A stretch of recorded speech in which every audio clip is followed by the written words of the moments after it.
वही एक बार फिर से कांग्रेस के संकट मोचक बनकर उभरे हैं अशोक गहलोत। सूत्रों के अनुसार दिग्विजय के नाम को लेकर कल रात मुखर हो गया था G23 ग्रुप। ऐसे में ग्रुप के नेताओं ने पक्का मन बना लिया था।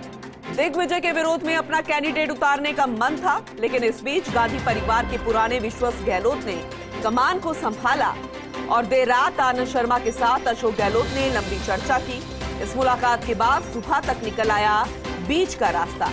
दिग्विजय सिंह की जगह मल्लिकार्जुन खड़गे ने पर्चा दाखिल किया और अब AICC में नजर आ रही है कांग्रेस की एक सुखद तस्वीर। अशोक गहलोत के साथ G23 ग्रुप के नेता भी पहुंचे हैं खड़गे का नामांकन भरवाने के लिए। वो तस्वीरें सामने आई, बेहद सुखद ये तस्वीरें, क्योंकि इससे ये साफ समझ में आ रहा है कि वही पसंद जो है गांधी परिवार की है। अब नंबर 1 उन्हें ही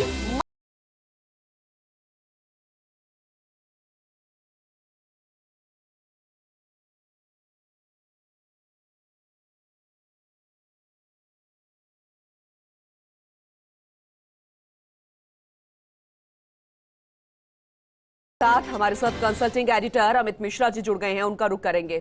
अमित जी, आपकी रिपोर्ट सामने आई है, बहुत कुछ साफ हो गया है कि अब गांधी परिवार की जो पहली चॉइस है वो मल्लिकार्जुन खड़गे है, क्योंकि जिस तरीके से वरिष्ठ नेताओं की भीड़ यहां पर जुटी। और दूसरी तरफ शशि थरूर को अगर देखें तो वहां पर गैर मौजूदगी वरिष्ठ नेताओं की कई सवाल खड़े कर रही है।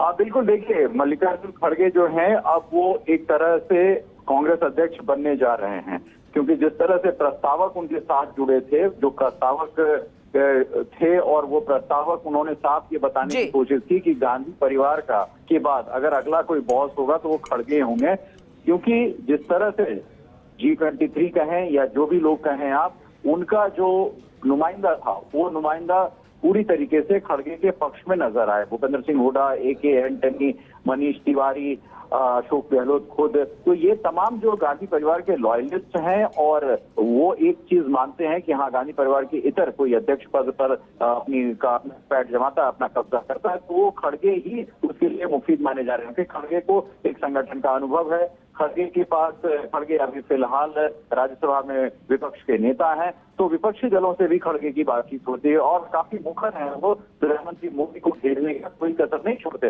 तो एक छवि खड़गे ने अपनी बनाई है, दलित समुदाय से आते हैं, तो ये तमाम ऐसी बातें हैं जो ये दिखाने की कोशिश करती है कि खड़गे जो हैं वो सबसे मुफीद उम्मीदवार हैं बनिस्बत शशि थरूर के। और इसी वजह से आपने देखा होगा कि शशि थरूर का जब नामांकन हो रहा था तो उनके कोई ऐसे प्रस्तावक नहीं थे जो खड़गे के प्रस्तावक थे। खड़गे के तमाम वैसे प्रस्तावक थे जो कांग्रेस के चेहरे माने जाते हैं, कांग्रेस के वरिष्ठ नेता हैं, कांग्रेस में पैठ रखते हैं। तो वो संगठन और सरकार में पैठ रखने वाले तमाम लोग खड़गे के साथ हों, और शशि थरूर एक अलग थलग से अपने कुछ लोगों के साथ, नुमाइंदों के साथ आए थे। अमित जी, क्या ऐसा मतलब माना जा रहा है, इसकी कोई गुंजाइश है कि नामांकन वापस ले सकते हैं शशि थरूर अपना, क्योंकि अभी फिलहाल वक्त है इसे लेकर, क्योंकि गांधी परिवार की चॉइस तो ये मानी जा रही है मल्लिकार्जुन खड़गे को, तो इसे इतर तो शशि थरूर भी कोई काम नहीं करेंगे?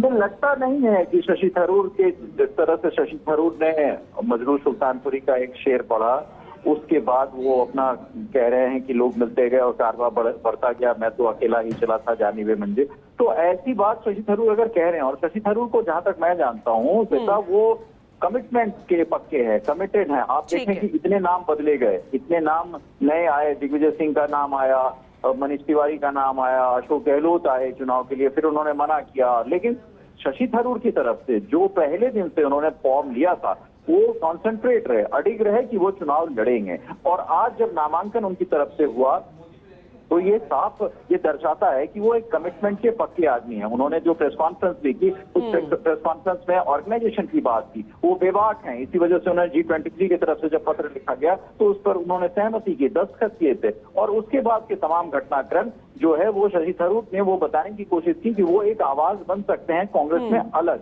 अगर कोई व्यक्ति चुनाव लड़ता है तो उससे उनका विरोध नहीं है, लेकिन वो चुनाव में एक अपनी भूमिका निभा सकते हैं। तो ये एक प्रक्रिया है जिसमें हो सकता है शशि थरूर को आगे कांग्रेस के बड़े सदस्य समझाने की कोशिश करें कि मल्लिकार्जुन खड़गे निर्विरोध हो जाए। लेकिन ऐसा पहले भी नहीं हुआ है। जब भी चुनाव हुए हैं कांग्रेस में, सीताराम केसरी के समय भी चुनाव हुआ तो शरद पवार और राजेश पायलट दोनों सामने लड़ रहे थे, दोनों बड़े जमीनी नेता।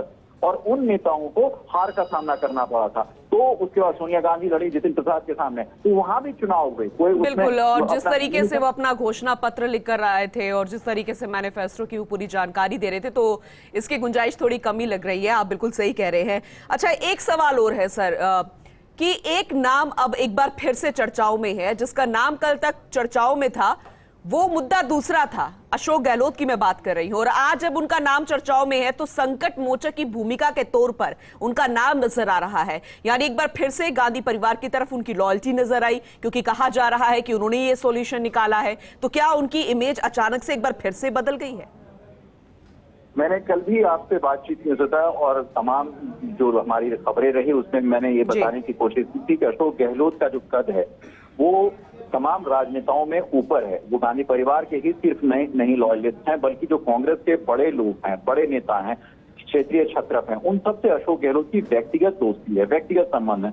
जब ये राजस्थान का क्राइसिस हुआ था तो मैं आपको बताऊं, आनंद शर्मा ने कई बार अशोक गहलोत को फोन किया इसको निपटाने के लिए। कल देर रात जब आनंद शर्मा के घर पर 4 बड़े नेताओं की मुलाकात हुई जो G23 से ताल्लुक रखते हैं, तो उन्होंने अशोक गहलोत को समझाने की कोशिश की कि अगर आप उम्मीदवार होते हैं अपना मन बनाइए तो सबसे अच्छा है, और नहीं तो फिर हम लोग किसके पक्ष में जाएं। अशोक जी, चलिए, बहुत बहुत शुक्रिया अमी जी पूरी खबर को विस्तार से समझाने